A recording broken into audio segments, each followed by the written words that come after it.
Baru-baru ini saya juga shock. Ada sebuah kasus yang datang ke kita. Dia sudah ada inisiasi untuk bunuh diri. Bahkan dia ingin mengakhiri hidup ibunya. Nah, kita juga menginginkan peran pemerintah di sini untuk menggaet ataupun mengedukasi, mengsosialisasi tentang pendidikan dini kepada orang tua untuk menghadapi ini. Remaja Aceh ini sedang tidak baik-baik saja. Ya. Kalau kita tidak ada, orang tua tidak peduli, maka angka, mohon maaf ya, bunuh diri akan semakin meningkat.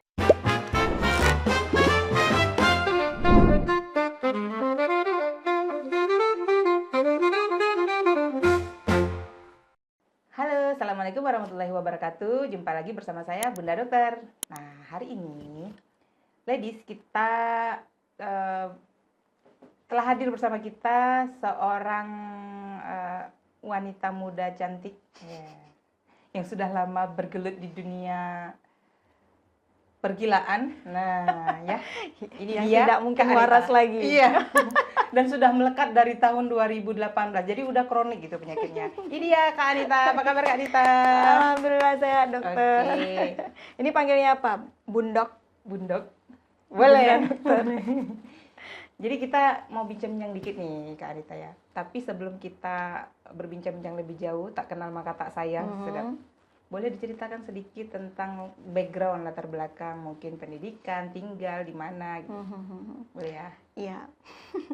Ya benar, tak kenal makanya tak sayang Iya. ya. Udah kenal jangan dibawa pulang. Iya. Karena udah ada yang punya. Udah ada yang punya. Iya, kalau background pendidikan, saya D3-nya keperawatan. Oke. Kemudian ngambil S1-nya psikologi.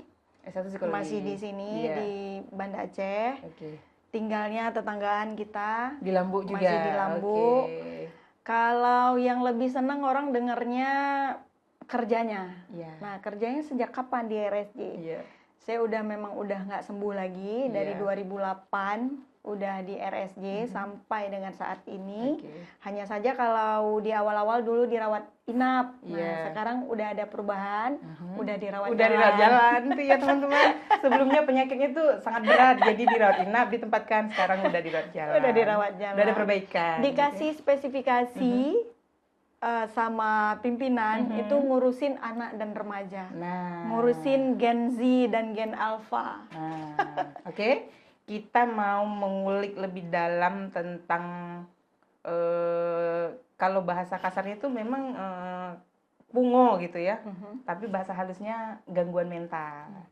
Mental disorder yang saat ini banyak kita jumpai pada Gen Z dan remaja juga Remaja. ya. Remaja dan anak ada ya? Anak ada. Tapi jarang. Kalau saat ini seperti fenomena gunung es boleh dikatakan banyak case-case yang terjadi pada anak itu lebih banyak daripada remaja. Akan tetapi orang tua tidak notice kalau aware itu gitu ya. mungkin itu adalah awal yang harus di awareness nih Iya, orang tua. betul, Setiap memiliki anak itu harus dilihat dalam setiap masa pertumbuhan dan perkembangannya gitu. Nah, menurut Kak Anita sendiri, nah kita balik masuk ke topik layanan rawat jalan tadi ya, karena dia udah mau sembuh. Kalau Kak Anita lihat sendiri fenomena Gen Z atau remaja-remaja kita nih yang banyak memang mental disorder tuh, kira-kira mulai boomingnya tuh sejak kapan nih? Berapa tahun ini kayaknya? Benar. Sebenarnya kita berterima kasih kepada media sosial yang semakin hari semakin inovatif ya, semakin terbuka terhadap penyampaian informasi ataupun remaja kita ini semakin ke sini, nggak semakin ke sana ya, semakin ke sini semakin berani speak up masalah kesehatan mental. Sebenarnya itu adalah hal positif, tidak melulu itu negatif. Hanya saja ada beberapa diagnosa yang mereka meng-self diagnostik. Gen Z menemukan sesuatu di media sosial, kemudian dia apply ke dalam kehidupan sehari. Kayaknya gue bipolar, gitu. kayaknya gue depresi, tanpa mencari solusi. Nah, sebenarnya hal positif itu harus dikembangkan. Kita aware bahwa kita sedang depres sekarang, aware bahwa kita sedang mengalami masalah manik sekarang. Nah, itu yang cenderung terjadi pada Gen Z ini, mereka tidak menemukan solusi lanjutan. Iya. Nah, kenapa tidak menemukan solusi lanjutan setelah menganamnesis Iya, dirinya diri sendiri? sendiri. Peran orang tua. Apa sih, kurang iman aja tuh, kurang Iya. sholat, kurang zikir. Coba Iya, deh betul. banyakin. Itu kebanyakan nonton TikTok. Iya. Sebenarnya mereka kan yang tahu sejauh mana coping mechanism saya, sejauh mana saya mampu bertahan terhadap masalah, sejauh mana saya mampu mengaplikasikan problem solving. Oke. Nah, orang tua tidak sampai ke situ. Mungkin Akhirnya di orang tua pemahaman kali memutuskan, ya. orang tua memutuskan nggak perlu ke psikolog, nggak perlu ke psikiater, cukup sholat aja, zikir. Bukan kita tidak mengiyakan hal itu, akan tetapi ketika remaja kita mengalami hal-hal patologis Iya. yang dimana kalau kita kan dulu pressure-nya nggak banyak ya, Iya. pressure-nya cuma di sekolah, di tempat ngaji. Karena tidak ada media sosial. Iya, mereka menerima pressure itu dari teman sebaya, Iya. dari teman les, dari teman-teman yang lain, dari media sosial, dari netizen. Nah, orang tua nggak paham di Nggak situ. paham di situ. Akhirnya Lebih orang tua dalam. memutuskan nggak perlu. Nggak perlu ya. Tapi beda sudut pandang kali ya. Iya, benar. Itu yang harus menjadi tanggung jawab kita. Sepertinya di media sosial itu harus banyak orang yang speak up bahwa remaja sekarang kita tidak bisa memungkiri banyak remaja kita itu membutuhkan pendampingan orang tua yang benar-benar paham tentang kesehatan Tentang mental. kesehatan mentalnya. Dan banyak juga ternyata remaja-remaja yang nggak paham bahwa dia tuh udah bermasalah dengan kesehatan mentalnya. Itu mungkin yang muncul kayak menarik diri dari komunitas atau teman-temannya gitu. Nanti dia jadi korban bully ujung-ujungnya ya. Iya, bisa juga dibalik, Bunda. Dia sudah mendapatkan perlakuan yang tidak enak dari teman-temannya. Kemudian kalau boleh kita katakan biang kerok dari gangguan mental pada remaja itu adalah insecure kalau kata anak-anak sekarang, harga diri rendah. Nah, kalau dalam bahasa kami, harga diri rendah, HDR, kami menyebutnya HDR. Nah, hal ini yang terus dikemukakan, hal ini yang terus dibicarakan di luar sana. Ini temanku putih, aku hitam, temanku mancung, aku pesek, temanku tinggi, semampai, aku pendek. Makanya dari situ muncul, dia tertrigger setiap bertemu dengan komunitas. Cobalah Bunda mungkin bisa melihat sekarang anak-anak Gen Z atau gen-gen Alpha ketika mereka berkumpul di kafe, itu lifestyle-nya itu di atas kita ya benar. Di atas kita. Iya. Di atas kita yang sudah bekerja. Iya. Mereka pakai baju branded, mereka pakai sepatu branded. Itu tuntutan yang untuk menunjukkan bahwa gue nggak boleh insecure. Minimal gue nggak cantik, punya gaya. Punya gaya gitu, walaupun kredit gitu ya. HP-nya anak-anak sekarang iPhone semua. Iya. Nggak ada lagi yang yang belinya cash. Iya. Itu sebenarnya keinginan mereka untuk melakukan itu pressure dari peer group. Yang namanya remaja ini tidak bisa orang tua memisahkan, kamu nggak boleh berteman, kamu nggak boleh keluar, kamu nggak boleh begini, nggak boleh. Mereka remaja itu membutuhkan peer group, membutuhkan teman sebaya. Ketika orang tua mengatakan, nggak usah aja lah nongkrong-nongkrong, nggak usah aja lah ketemu sama temen yang gini-gini gitu, boleh. Tapi orang tua punya kewajiban untuk menggantikan peer group mereka. Benar. Orang tua harus turun level, jadi teman. Jadi temannya. Jadi teman sebayanya. Iya. Harus dibawa ke tempat saudara yang ada teman sebayanya. Iya. Sanggup nggak orang tuanya? Nah, itu masalahnya. Problem utama itu sebenarnya kalau dilihat lebih dalam itu dari rumah. Benar. Kalau di rumahnya orang tuanya paham, dan cepat terdetek masalah-masalah kayak gitu, biasanya nggak sampai berat, udah bagus. Nah, itu pentingnya perempuan disuruh cari itu perempuan yang berpendidikan ya, tidak harus dia sekolah tinggi atau apa. Intinya dia mesti paham bagaimana cara mengasuh anak. Nah, masalahnya kan tidak ada pendidikan khusus untuk menjadi orang tua. Betul. Bener nggak? Tidak ada sekolah menjadi ibu. Nah, benar, tidak ada sekolah menjadi ibu, dan itu pendidikan terpanjang kita sebagai Seumur orang tua. hidup. Iya, seumur hidup. Nah, untuk orang tua yang seperti itu, berarti kan itu akar masalah kan? Ada nggak apa namanya, turun langsung berikan penyuluhan kepada ibu-ibu atau apa ya, gimana ya? Atau ada dibuat nggak satu komunitas itu parenting? Ada dibuat kayak gitu? Kalau komunitas kita nggak ada, ini kita minta nanti sama Bunda Dokter nih untuk men-speak up ini, karena begini Bunda, banyak orang tua, kita juga orang tua, tidak ada orang tua yang punya cita-cita untuk menghancurkan masa depan anak. Itu nggak ada. Semua orang tua itu pengen yang terbaik untuk anak. Kalau bisa better than parent gitu ya. Betul. Lebih baik dari kita gitu. Mereka kalau kita kuliahnya di Banda Aceh, kalau bisa anak kita di luar gitu. Artinya ada pemahaman yang harus kita sepakati dengan orang tua di luar sana.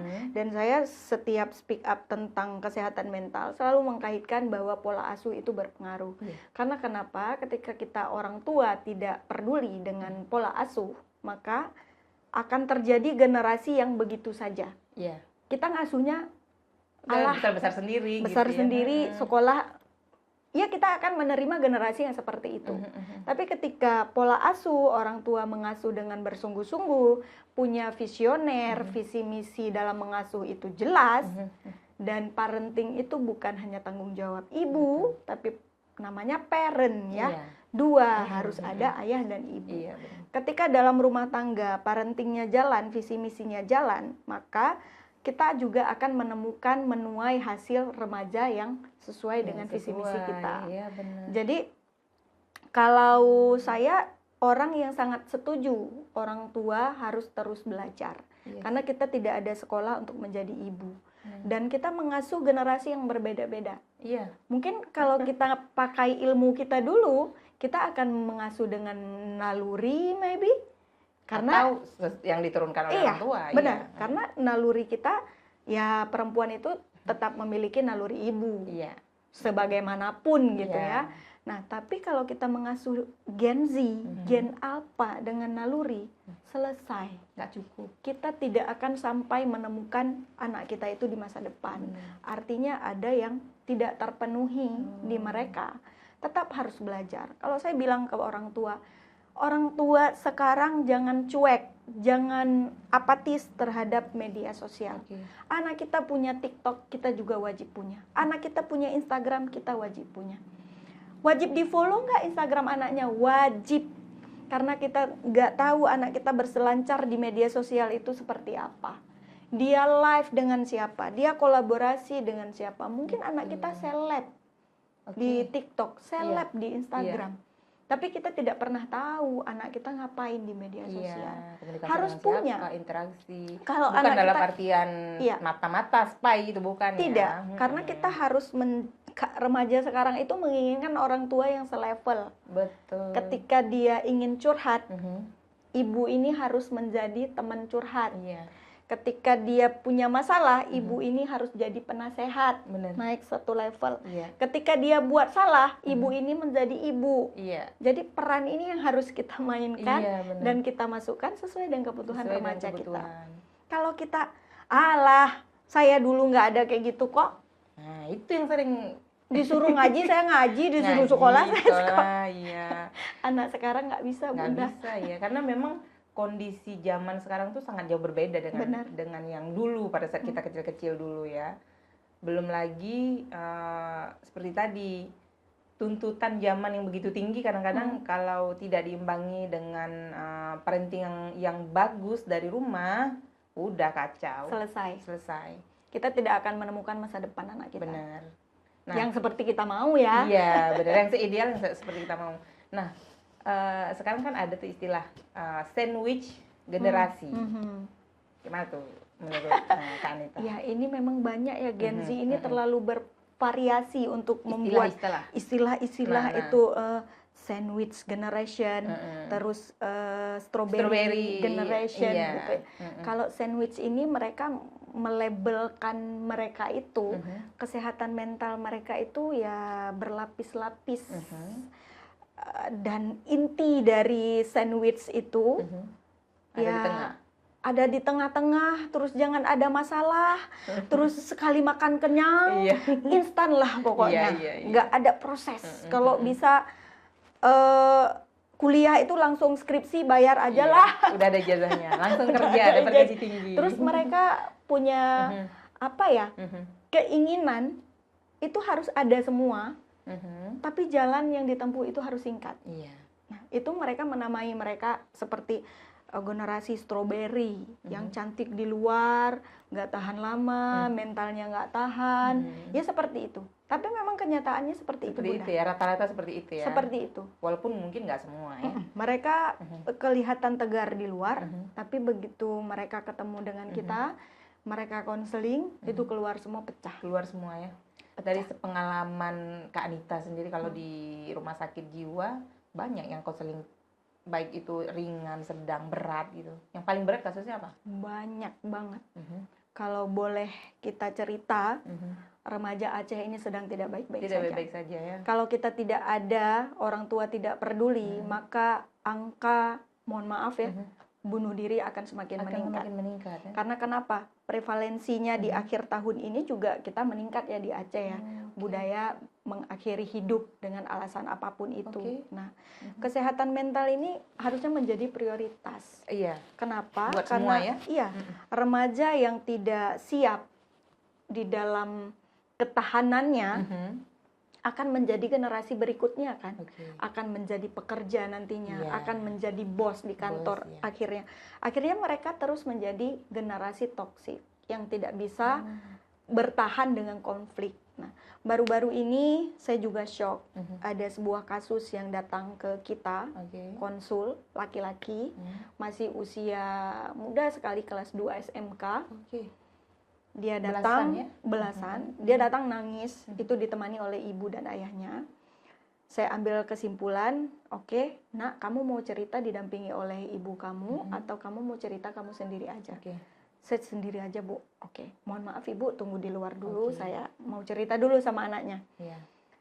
Cerita dan saya sampai, wow, dia sudah ada inisiasi untuk bunuh diri, bahkan dia sudah memiliki inisiasi untuk membunuh orang lain. Masya Allah. Dan maaf, kita bilang dia ingin mengakhiri hidup ibunya. Dia sudah mempersiapkan alat, dia sudah mempersiapkan mental untuk melakukan itu. Saya bilang, kenapa kamu sampai punya pikiran untuk membunuh ibu kamu sendiri? Iya Bu, soalnya saya udah nggak sanggup lagi saya hidup dengan perempuan yang seperti itu. Oke, saya bisa pahami itu. Apa yang terjadi? Makin penasaran saya. Apa yang terjadi? Apa yang dilakukan ibu kamu sehingga kamu punya keinginan untuk membunuh ibu kamu? Orang yang melahirkan kamu, yang membesarkan kamu. Bu, coba ibu ya. Kalau begini, dia katain saya, mohon maaf kata-kata kasar, semua kebun binatang keluar, saya selalu dibandingin dengan abang, saya selalu tidak dianggap berprestasi, apa yang saya lakukan selalu salah, setiap malam saya hanya ditekan dengan prestasi, tanpa saya diberi hak saya sebagai anak. Dia selalu menuntut kewajiban dia kepada saya. Ibu sanggup nggak hidup seperti itu? Meledak, keluar semua. Saya menunggu dia habis cerita itu dan dia menangis selama 30 menit. Oke, kamu nggak apa-apa, kamu nangis aja dulu. Bu, saya udah nggak sanggup Bu dengan orang tua yang seperti itu. Kapan ibu saya belajar? Tunggu saya mati atau dia yang mati? Oke, fine, saya terima semuanya. Dia nangis 30 menit, nangis. Saya selesaikan. Oke, nggak apa-apa. Kamu udah cerita sama saya akan bantu kamu sebisa mungkin. Ini nomor HP saya. Sesuatu terjadi malam, siang, kapanpun, kamu boleh telepon saya. Itu tanggung jawab moral saya aja sebenarnya. Tidak ada di dalam pelayanan kita boleh memberikan itu. Tapi saya takut dia malam ada inisiasi, ibunya lagi tidur ya. Atau dia membunuh ditikam gitu kan. Benar. Apapun yang terjadi dengan pikiran kamu, kamu boleh hubungi saya akan bantu kamu. Dan sampai saat ini kita pegang pasien itu. Alhamdulillah alat untuk mengeksekusi ibunya sudah dibuang. Udah dibuang. Dan itu merupakan sebuah pencapaian ya Iya, bagi kita yang melakukan konseling. Dan alhamdulillah dia sudah mampu menyelesaikan sekolah ini, Sekolahnya. udah naik ke kelas 3. Alhamdulillah. Dan setahun penuh ini kita pegang dia dengan ya kita sudah menjadi teman lah. Jadi Nah, setiap ada masalah dia cerita. Kasusnya ini kan apa ya, kompleks ya, maksudnya Ya, ini pasiennya minum obat ya. iya. Sampai saat ini masih remajanya minum obat ya, harus minum obat karena dia tidak bisa mengontrol. kontrol emosi, jadi dikasih obat penenang Harus, gitu. harus. Nah, bagaimana dengan pendekatan orang tua? Nah, Ada? ini yang menjadi PR dan tanggung jawab kita. Ketika rumah sakit jiwa ini promosi sedikit ya Bunda ya. Benar. Di rumah sakit jiwa itu kita ada instalasi anak dan remaja. Oke. Itu ada rawat jalan, ada rawat inap di situ. Jadi jangan menganggap gangguan mental pada remaja ini sepele. Karena Iya. mereka kan masa depannya di situ ya. Nah, Iya. ketika kita ini orang rumah sakit sudah memegang anaknya dengan patologis, dengan segala permasalahan. Nah, orang tuanya mau kemana? Orang tuanya tidak ada tempat untuk curhat, Iya. untuk menyampaikan unek-unek. Iya. Itu belum ada. Versi orang tua juga perlu Iya, dong. benar. Iya. Dan kita tidak mungkin menganjurkan, ibu sepertinya ibu perlu ke psikolog, Iya, ibu iya, perlu iya, ke iya. gini. Pemahamannya adalah nggak mungkin kita merasa sakit kalau orang tersebut tidak sadar dia sakit, terus Nah. kita ngarah-ngarahin gitu. Jadi nanti dia marah ke kita. Nah, Benar, itu benar, kita benar. belum punya. Belum Semoga punya ya. ya pemerintah aware terhadap mereka ya, orang-orang Iya, tua yang benar-benar. memiliki anak ODGJ, orang tua yang memiliki anak berkebutuhan khusus. Mereka butuh tempat. Atau mental disorder gitu ya. Mereka Dan butuh tempat. seharusnya malah penanganannya simultan, apa namanya ya? Harus Komprehensif, komprehensif gitu. Bukan cuma anaknya aja yang diobati, tapi nanti kan setelah itu anak akan kembali lagi ke rumah. Masa dia terus-terusan di kepalanya itu momok orang tuanya itu nggak baik, nggak mungkin benar, kan? benar. Itu yang harus diperbaiki tuh, akarnya tuh di situ. Dapat Itulah. dulu orang tuanya. Kalau di RSJ kita belum ada, mungkin Belum ada ya. kita tunggu apa ya? Tunggu Pak Direktur nih. Pemberdayaan perempuan kali ya. Iya ya, kerjasama dengan pemberdayaan ibu, ibu Iya. PKK gitu ya. Mungkin bisa support di Iya, ibunya. Mereka juga ibunya. butuh support Benar. yang positif Iya, kan. iya. Karena Di- kan ibu rumah tangga tuh dengan sekelumit masalahnya dan pekerjaannya dan tanggung jawabnya, dia pasti punya beban yang luar biasa, lebih banyak gitu. Jadi cara dia meluapkan emosi kepada anaknya, ya mungkin dengan cara yang salah tadi. Dia juga pengen, ini udah ditegur berkali-kali, jangan lambat, harus cepat belajar segala macam. Si ibunya capek. Iya. Jadi cara dia meluapkan emosi harus cepet, jadi cara cepet.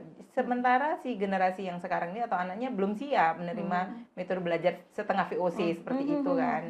Ya, karena remaja-remaja sekarang cenderung tidak bisa menghadapi pressure. Tidak bisa menghadapi Kalau pressure. kita mah udah biasa Iya. kan kerja under pressure, Iya. oke. Iya. Kerja santai, hayu. Tapi kalau remaja sekarang nggak bisa. Nggak bisa, Under ya. pressure mereka memang tidak sanggup. Bener. Karena memang ketahanan mental mereka itu nggak bisa. Nggak bisa ya. Harus satu-satu kita jelaskan, harus kita bentengi dulu coping mechanism, harus kita penuhi dulu kasih sayang, cinta. 5 bahasa cinta itu iya, ya. keranjang mereka itu harus Harus penuh full dulu, dulu. baru Aduh. bisa kita masukin. Iya Nah, bener. kalau hal penting lagi Bunda, kalau kata-kata di quotes gitu ya, Iya. kalau ingin rumahmu tentram, maka tentramkan hati istrimu. Nah bener. Itu Jadi- bener ya. Setuju nggak? Setuju pasti itu.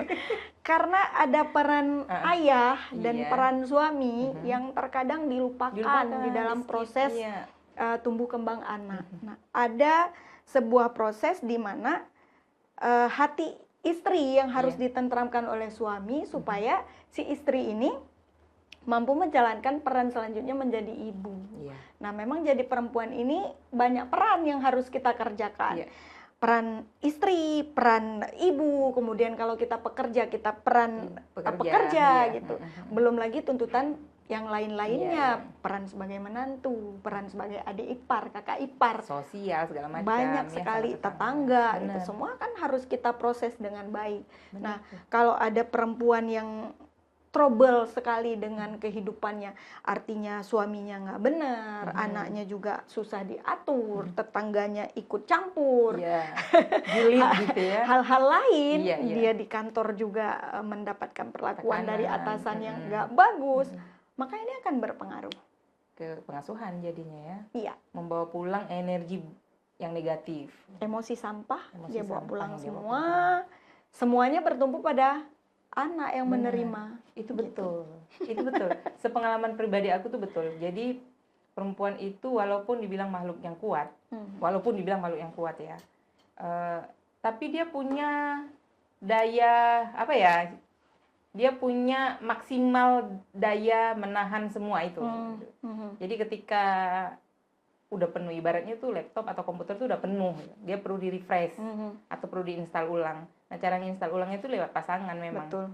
Ketika itu nggak dapat, hang nanti laptopnya. Betul. Nah, jadi dia bawa pulang ke rumah. Dia apa? Yang paling mungkin dia marah-marah itu kepada anak, karena pada suami nggak mungkin, nanti bertambah berat Betul. perangnya gitu kan. Betul, betul. Jadi anak selalu yang jadi korban. Iya. Muncullah generasi-generasi yang anak tuh dari kecil udah terbiasa sering dimarahi. Ketika dia mau coba speak up, membela diri, nggak Nggak boleh didengar. marah, diam.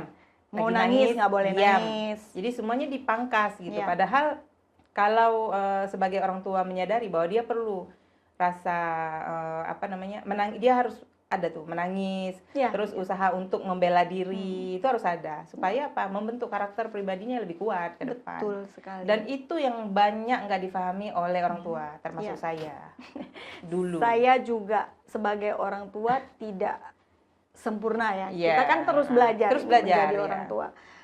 Kebetulan kan saya ngasuh Gen Z. Sekarang lagi kuliah di Jakarta, Gen Z saya. Oke. Jadi ngasuh Gen Z sekarang di ibu kota, itu Iya. kan Masya Allah, Tabarakallah. Alhamdulillahnya penguatan parenting kami di 7-14 tahun itu full. Full ya. Saya sama suami punya komitmen yang untuk, ini pondasi dasar harus oke. Kalau nggak oke, anak kita nggak bisa kemana-mana. Iya. Nah, ini kami benerin. Di pondasi awal selesai, itu kita akan mudah. Nah, kita kan terus belajar ya. Iya, iya. Lagi sekarang ngasuh Gen Alpha, Gen beda lagi ceritanya. Nah, banyak yang orang tua tidak pahami itu adalah ketika kapasitas tadi yang Bunda bilang, dia sudah over capacity, dia tidak mampu mengalirkan, tidak mampu mengenali kebutuhannya. Nah, ketika nanti dia pulang ke rumah, kita harus tahu dulu kita butuh apa. Iya. Kalau kita butuh tidur, bilang, Mama capek kali nih, tidur dulu ya setengah jam, jangan diganggu. Maka anak-anak akan menerima itu. Iya. Ataupun charger kita, ayah di mana? Oh, ini pulang kantor. Ini butuh dipeluk kayak nih. Iya, iya. Gua mumet banget. Iya, iya. Peluklah sebentar untuk charging. Rilis energi tadi. Benar. Ataupun sama anak-anak. Ini Umi lagi kesel banget hari ini. Peluk dong sebentar. Kuatin Umi. Nah, itu menjadi kekuatan sebenarnya untuk orang tua, yang banyak orang tua di luar sana merasa apa sih? Iya. Nggak penting. Iya. Nggak penting kayak gitu. Tapi itu penting. Tapi itu penting, bener. Tapi Dan itu penting. yang paling penting lagi adalah sebagai seorang perempuan, terutama ibu ya, kita tuh harus bisa tahu apa yang kita rasakan, ya kan? Kita kenali dulu emosi kita.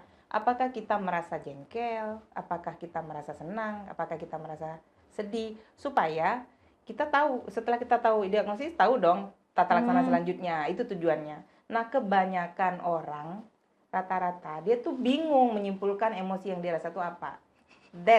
Itu sumber masalahnya, mau di dewasa maupun di anak-anak. Betul. Karena apa? Kita tidak pernah diajarkan merasakan perasaan apa yang kita rasa. Iya. Bener kan? Nah, misalnya anak nangis, ada nggak kita tanya, dia jatuh nih. Kita kan nggak pernah tanya, aduh sakit, kenapa nak, di mana nak sakit? Kita cuma bilang, ini salah, gitu ya. Yang salah itu misalnya kursinya atau apa. Jadi emosi menyalahkan. Iya. Sumber terbaik untuk healing ya, pembentukan karakter segala macam itu dimulai dari rumah. Dan orang tua bukan hanya ibu, tapi ayah juga mempunyai peran yang sangat besar dalam pembentukan cangkang yang baik buat anak gitu. Ibarat kepiting nih, kepiting itu dia untuk menghasilkan cangkang yang keras, yang tahan banting gitu, dia harus mendapat nutrisi yang baik ya. Nah, nutrisi yang baik itu didapatkan dari rumah, dari parentingnya orang tua, ayah dan ibu. Nah, ketika itu nggak dapat, maka jadilah kepiting lunak, ya, yang nanti bisa digoreng ya, apapun itu nggak baik. Oke, kita masuk ke ini nih Kak Nita. Kalau kasus-kasus yang pada remaja tadi kan memang luar biasa banyak ya kalau sekarang. Ada tuh satu kasus kalau nggak salah, ibu yang membesarkan anak dengan berkebutuhan khusus. Boleh nggak diceritain gimana?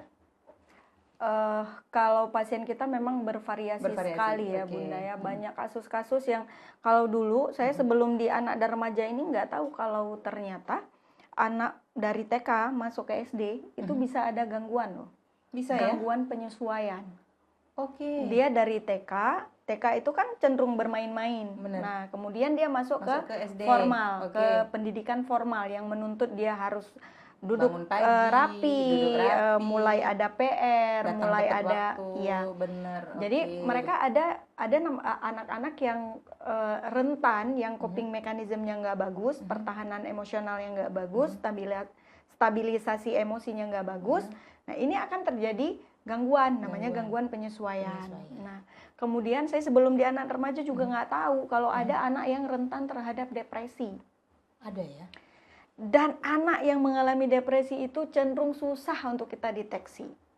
Kalau pada remaja, penurunan nafsu makan, menarik diri dari lingkungan, tidur tidak bagus, kemudian dia juga sudah mulai tidak ada motivasi, dia bisa cerita, pendiam dalam tanda kutip yang berbeda ya, jadi introvert ekstrovert jadi. Nah, kalau tanda-tanda depresi ini pada remaja lebih mudah kita cari dan mereka bisa ngomong ke kita. Tapi pada anak-anak itu cenderung lebih sulit untuk mendetek. Kita tanya, kamu pernah sedih nggak? Pernah. Pernah sampai nangis nggak? Pernah. Tapi itu tidak cukup datanya untuk kita. Nah, kalau case-case anak ini memang sangat-sangat bervariasi. Kalau misalnya depresi, gangguan penyesuaian, itu mungkin dengan konseling, farmakoterapi sederhana, antidepresan, selesai. Akan tetapi kasus yang paling banyak yang masuk ke poli anak dan remaja itu adalah anak berkebutuhan khusus. Autism, retardasi mental, kemudian Down syndrome, yang dimana notabene mereka harus seumur hidup dalam pelayanan kita. Dan orang tuanya ini memang benar-benar orang tua yang luar biasa.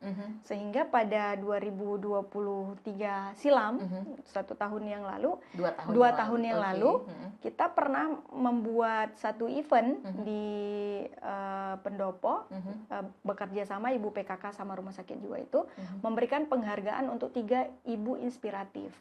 Yang mereka menjaga anak, yang satu ODGJ dari kecil, yang 2 anak berkebutuhan khusus dari bayi.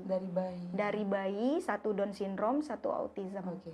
Dan bagaimana pengorbanan orang tua, apa yang sudah dilakukan orang tua. Seharusnya itu menjadi perhatian pemerintah ya Bunda. Harusnya. Seperti pelayanan publik, ada tempat bermain khusus gitu ya. Kita belum punya, Bun. Belum punya. Karena sepertinya memang konseling-konseling seperti ini harus lebih banyak antara pemerintah dengan orang lapangannya gitu. Kalau kita di Rumah Sakit Jiwa ya support anaknya untuk pelayanan anaknya, tapi anak untuk dan remaja. Orang tua belum ada ya. Belum. Terus yang di apa tadi ibu yang berkebutuhan khusus tuh anaknya survive sampai sekarang? Iya. Semuanya? Iya. 3. Iya. Masih menjadi pasien. Masih menjadi pasiennya gitu. Nah, tadi kan ada anak berkebutuhan khusus, kemudian anak dengan retardasi mental, itu dibeda-bedain ya kategorinya? Kalau di anak dan remaja itu kita klasifikasi dari umur. Tapi kalau diagnosa sama aja. Sama aja ya. Hanya saja di terapi, kita kan sekarang udah buka daycare namanya. Daycare itu untuk tempat anak berkebutuhan khusus belajar. Seperti sekolah inklusi, tapi kita tidak basic sekolah. Kita basicnya adalah hospital tetap. Jadi kita basically-nya adalah terapi, membantu orang tua minimal dari jam 9 sampai jam 12 orang tua bisa me time. Betul, Dengan betul. asuhannya kita ambil sementara, tapi anaknya kita berikan beberapa terapi yang saat ini udah jalan ini dan disupport BPJS. Dan di rumah sakit ya gratis. Jiwa. Gratis. Wow, Ini gratis. Setiap hari? Setiap hari Senin, Selasa, Rabu. Oke, 3 hari dalam 3 hari dalam 1 minggu ya. Nah, orang tua butuh ini. Betul, benar. Informasi ini kan mungkin nggak banyak orang tahu, belum banyak orang. Karena tahu. kita juga baru. Iya baru ya. Baru. Oke. Nah untuk tadi saya ada dengar rumah sakit jiwa terpadu di Kota Malaka. Ceritain deh sedikit tentang itu. Iya. Mengingat kasus-kasus itu kan banyak. Ya, apakah remaja-remaja juga ditaruh ke sana atau gimana? Gitu? Benar. Nah, pada kasus-kasus remaja ini kita ada beberapa pasien juga yang kita kirim ke Kota Malaka untuk masuk ke dalam rehabilitasi terpadu. Mirisnya Bunda, ada beberapa pasien remaja kita itu saat ini sudah tidak diterima oleh keluarga. Kenapa? Mereka rawat jalan, kemudian rawat inap di kita, dan keluarga pokoknya jangan antar lagi anak saya. Ya Allah. Jadi bermuaranya kemana? Pasien ini mau dibawa kemana? Nah, ada beberapa pasien remaja kita itu kita kirim ke rehabilitasi terpadu di Kota Malaka. Itu juga masih basicnya hospital. Mereka seminggu sekali dibawa ke rawat jalan untuk ngambil obat. Di sana juga ada perawat pendamping yang terus mengingatkan minum obat. Karena memang yang harus kita ingatkan kepada seluruh masyarakat kita adalah gangguan mental ini sama halnya dengan penyakit kronis lainnya. Diabetes, hipertensi. Kan mereka minum obat seumur hidup. Nah, pasien kita juga seperti itu, butuh obat seumur hidup. Pendampingan yang support dia itu wajib.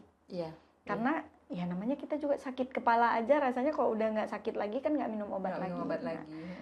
Kita harus support mereka. Nah, pasien-pasien kita yang sudah sehat secara klinis, sembuh secara klinis, kita libatkan di dalam kegiatan di sana. Di sana ada perkebunan, ada peternakan. Mungkin nanti Bunda bisa ke sana nih. Boleh.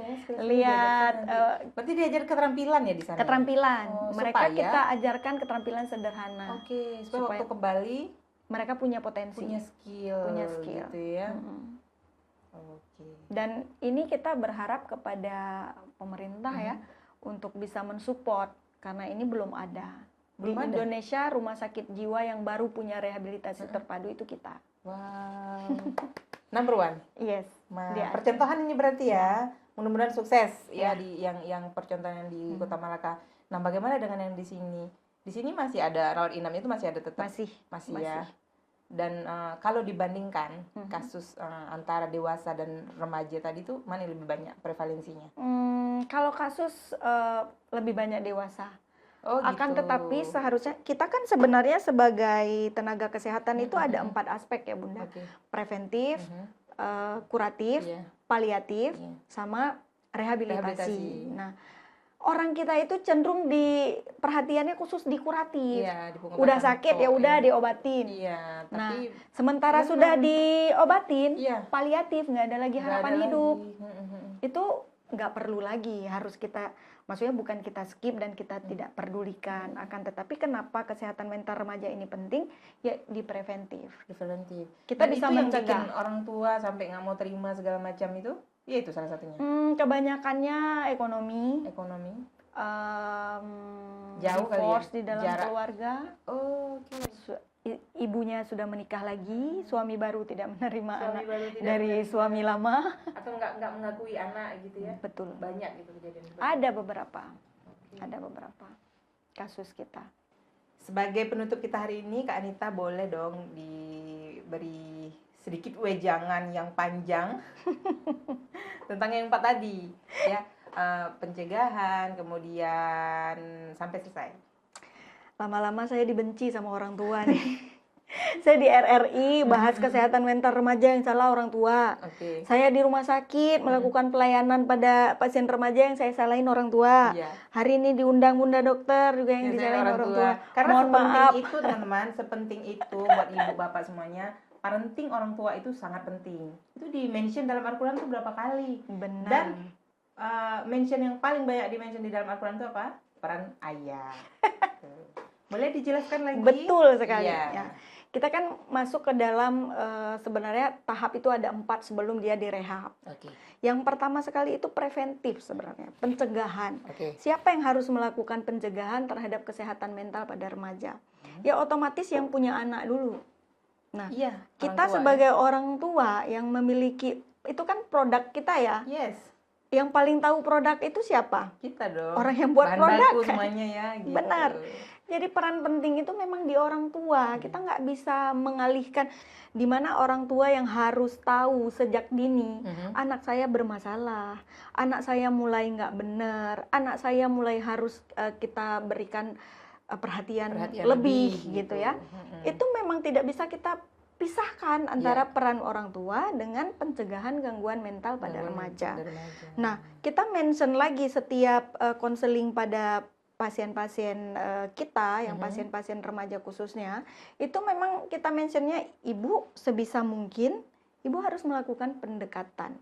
Dalam artian, pencegahan itu bukan hanya setelah kita menemukan masalah, kemudian kita mencoba menyalahkan. Oke. Tapi setelah kita menemukan masalah, kita cari solusi. Solusi perbaikan. Fokus. Nah, cara mencari solusi yang paling disukai oleh remaja kita adalah diskusi, jangan otoriter. Jadi orang tua, kamu harus begini kok. Itu remaja nggak suka. Remaja kita sekarang tidak mencintai gaya diktator. Iya, mereka lebih bisa menerima ketika orang tuanya, oke, kalau menurut kamu seperti itu, ayo kita diskusi. Kita cari solusi sama-sama. Nah, kita juga menginginkan peran pemerintah di sini untuk menggaet ataupun mengedukasi, mensosialisasi tentang pendidikan dini kepada orang tua untuk menghadapi ini. Karena banyak orang tua yang tidak siap ketika menghadapi remaja yang tantrum, remaja yang penuh permasalahan, remaja yang cenderung buat masalah di luar sana. Itu orang tua tidak siap. Dan di sini kalau kita sendiri dari rumah sakit jiwa ngeberesin anaknya, sementara pemerintah tidak mau melihat kebutuhan dari orang tua sekarang masyarakat butuh apa, itu tidak akan tidak akan pernah selesai. Kita itu terus ya. Benar. Kita akan terus di lingkaran setan yang tidak menemukan solusinya. Karena memang di sini harus hadir masyarakat, pemerintah, pemangku kebijakan, baru kesehatan mental remaja ini bisa teratasi. Minimal turun lah angka. Dan saya sangat apresiasi sekali kepada Dinas Pendidikan yang baru-baru ini memberlakukan jam malam. That's right. Sudah ya, sudah berlaku di Banda Aceh. Dan itu sangat menguntungkan untuk kita sebagai orang tua untuk menekan mereka sebagai bentuk kepedulian dari pemerintah gitu. Mungkin dinas-dinas lain bisa ikut kali ya. Iya, benar. Jadi mungkin ini kan sebagai orang tua mungkin bingung antara mendengarkan atau bablas kelepasan anaknya mau seenak-enaknya aja dengan mungkin salah cara dia bergaul dan segala macam. Jadi kita juga sebagai orang tua itu ya turun sedikit. Kalau anaknya nggak mau salah bergaul, ya kita yang bergaul dengan anak gitu. Betul. Cuman kesediaan waktu ini yang selalu jadi kendala ya. Yang dikambing hitamkan itu waktu gitu. Perlunya quality time atau kuantitatifnya. Kuantitasnya. Perlu kualitas waktu dan lama atau kualitas bertemunya. Oke, sebenarnya kita punya kualitas. Tidak perlu waktu yang panjang, benar. tapi kita berkualitas. Iya. Kita ketemu sama anak 1 jam itu sudah cukup. Tapi kualitas pertemuan itu yang harus kita attachment, ada kelekatan di situ.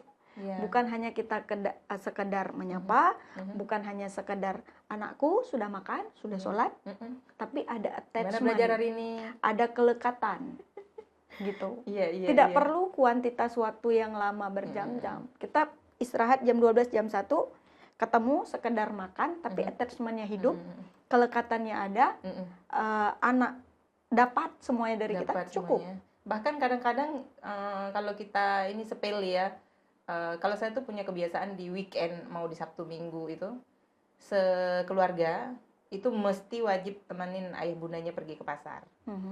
Supaya apa? Karena semuanya sibuk nih. Menurut saya dengan kita pergi berbelanja ke pasar, nanti kita sarapan sama-sama di luar, itu dari pagi kan mulainya. terus dalam perjalanan sambil ngobrol-ngobrol hal yang nggak penting. Betul. Terus nanti di pasar dia akan ketemu dengan berbagai macam karakteristik orang kan. Dan karakteristik orang itu nggak semuanya seperti apa yang kita mau, yang kita Betul. harapkan, dan dia harus terbiasa dengan itu. Dan menurut saya salah satunya ya begitu, sepele-sepele kan, dibawa jalan-jalan ke pasar, beli ikan, beli apa semuanya, atau sekedar bersih-bersih rumah misalnya, iya kan? Nah, Iya. yang simple-simple gitu sih. Kalau deep talk itu juga bagus menurut saya malam. Cuman kadang-kadang Betul. sulit menyesuaikan ritme tidurnya. Mungkin nanti apa orang tuanya yang kecepatan tidur atau anaknya yang terlalu cepat tidur gitu. Beda di situnya sih. Kak Ita, untuk terakhir apa quote kita hari ini atau kalimat terakhir kita hari ini? Iya. Kalau boleh saya sampaikan kepada seluruh orang tua di luar sana, ada 4 tahap yang harus kita hadapi tadi, ada preventif, ada kuratif, ada paliatif, ada rehabilitasi. Mohon untuk kita sebagai orang tua di area pertama saja. Pencegahan, itu yang paling mampu kita laksana saat ini. Jadilah ibu ataupun orang tua versi terbaik menurut kita, karena kita tidak pernah punya impian yang berlebihan untuk anak kita. Kita pengen dikenang setelah kita tiada, kita pengen didoakan setelah kita tiada, kita juga pengen diceritakan dalam versi mereka nanti kelak setelah kita tiada. Jadi orang tua di luar sana, tetaplah mengukir kenangan terindah dengan anak-anak kita, karena kita tidak tahu Tuhan memberi waktu kita sampai kapan di sini. Quote kita hari ini luar biasa, alhamdulillah banyak sekali terbuka pikiran. Mudah-mudahan teman-teman ini bisa menjadi satu kisah yang inspiratif, dan mudah-mudahan buat ibu-ibu pejuang di sana jangan patah semangat, berusahalah untuk tetap menjadi ibu yang dirindukan oleh anak-anaknya di rumah. Mudah-mudahan dapat bermanfaat hari ini. Lebih dan kurang saya mohon maaf. Wabillahi taufiq wal hidayah. Assalamualaikum warahmatullahi wabarakatuh.